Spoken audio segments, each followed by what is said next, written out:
It's officially day 4 of 31 Days of Horror-Ween 2017. We're still in the 1920s, and we're still more or less in the silent film era.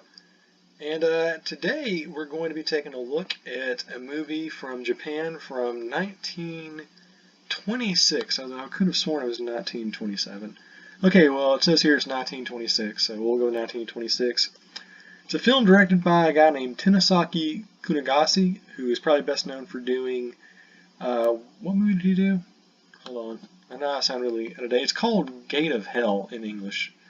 Oh yeah, Jigakumon. So, it's in the mid-1950s, a really, really good little horror film from Japan at that time.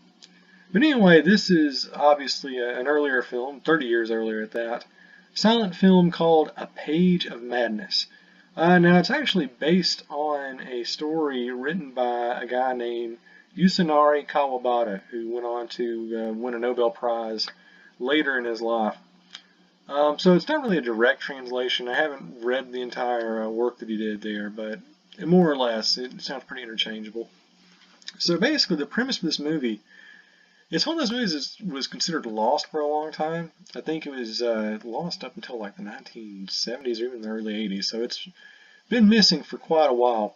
And this is actually a pretty important film in the pantheon of not just Japanese cinema, but really horror cinema as a whole, because it's one of the first true psychological thrillers that's been released.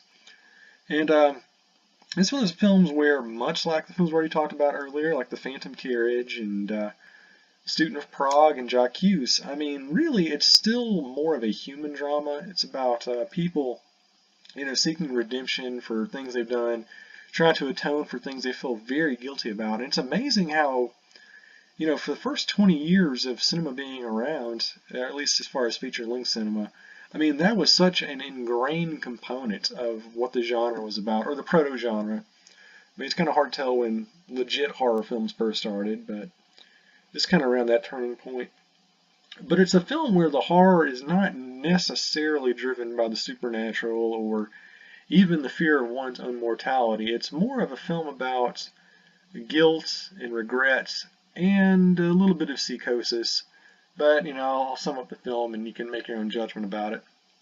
So anyway, this film, to the uninitiated, it's going to be a little bit of a chore to get through at first, because not only is it a silent movie, not only is it black and white, it doesn't have title cards. So not only do you not have the language to carry you through the plot, you don't actually have subtitles because the movie didn't include them. So there's no real dialogue.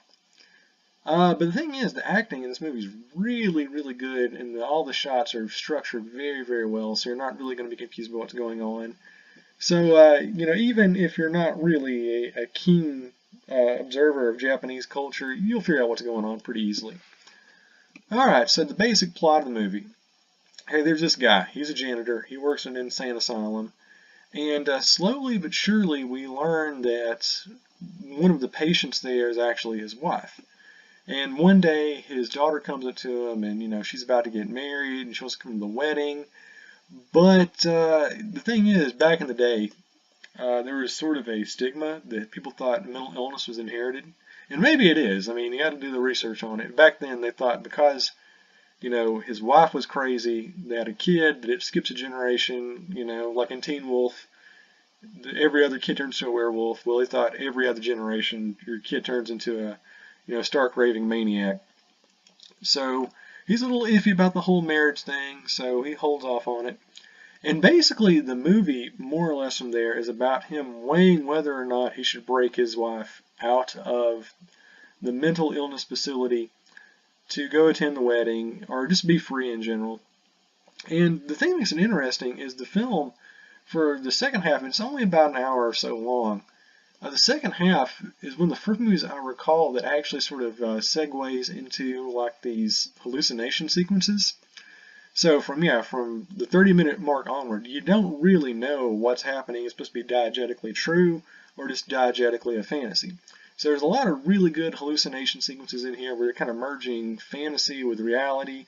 And it's a very inventive way of doing the narrative. I mean, today that's nothing new, but back in the day, that was a very, very novel approach to storytelling.